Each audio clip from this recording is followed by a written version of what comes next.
While Carthage's political, commercial, and military achievements are well documented, its culinary heritage remains an intriguing mystery, with scarce historical accounts hinting at a rich tapestry of flavors and culinary innovations that influenced Mediterranean cuisine. One of the most important characteristics of the Carthaginian diet, according to ancient historians, is that it was both rich and healthy. For example, the Roman writer Plautus mentioned in his book Puenulus that the Carthaginians were big soup eaters, suggesting that bowls, porridge of boiled mixed cereals, was their main daily meal. Providing a simple and basic diet, most likely, they started their day with it.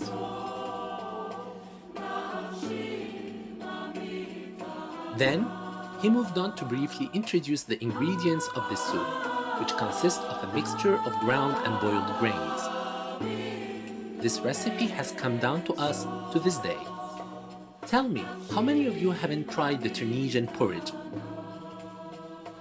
On the other hand, the Roman historian Caro the Elder, famous for Carthago delenda est, hinted in his book De Agricultura at Carthaginian wealth and provided one of the recipes that caught his attention. Recipe for Punic porridge or Carthaginian porridge.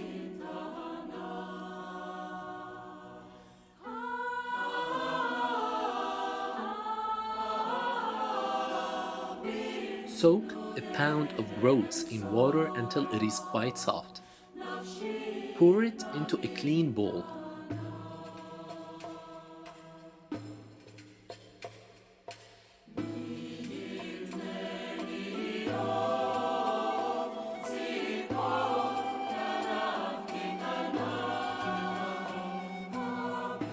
Add 3 pounds of fresh cheese.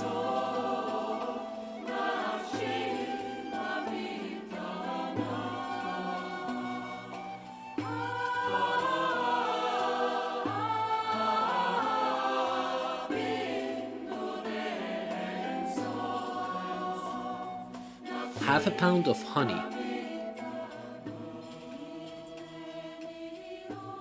and 1 egg.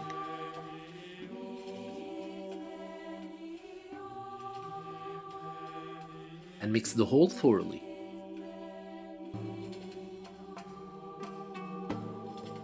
Turn it into a new pot.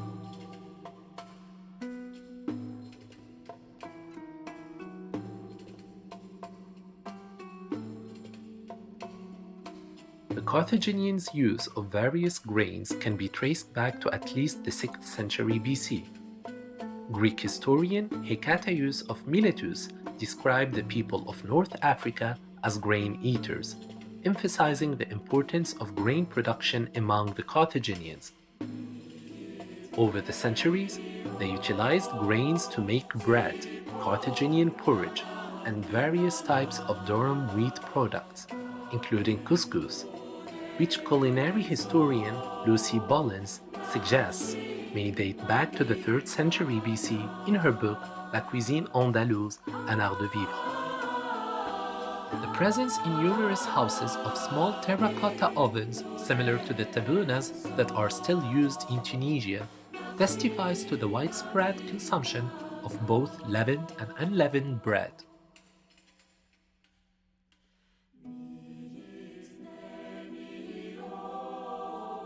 A number of votive steles in Carthage bear representations of ears of grain, as do series of Carthaginian coins.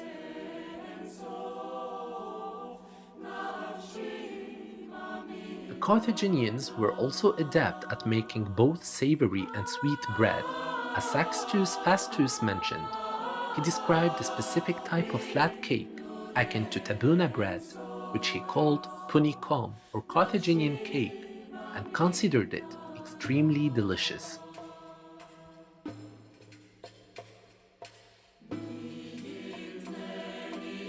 This is why several Roman historians, such as Varro and Columella, praised the writings of Mago the Carthaginian, the father of husbandry.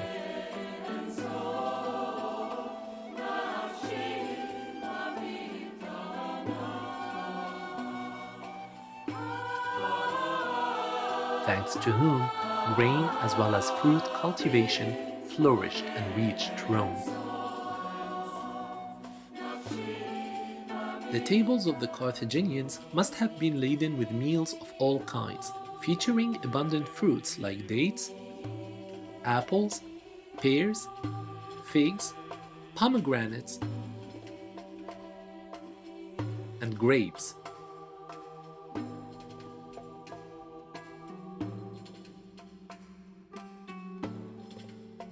Alongside a variety of vegetables, including artichokes and garlic.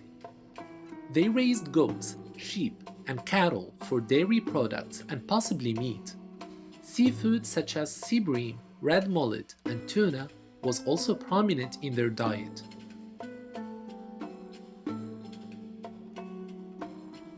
They were known for producing passo, a prized wine made from raisins sweetened with lime, highly regarded in imperial Rome. The recipe for this Carthaginian wine was provided by Columella in Diri Rustica.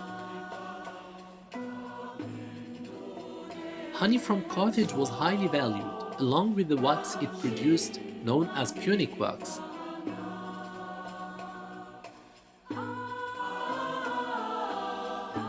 Despite their culinary richness, many Carthaginian recipes have unfortunately been lost to history.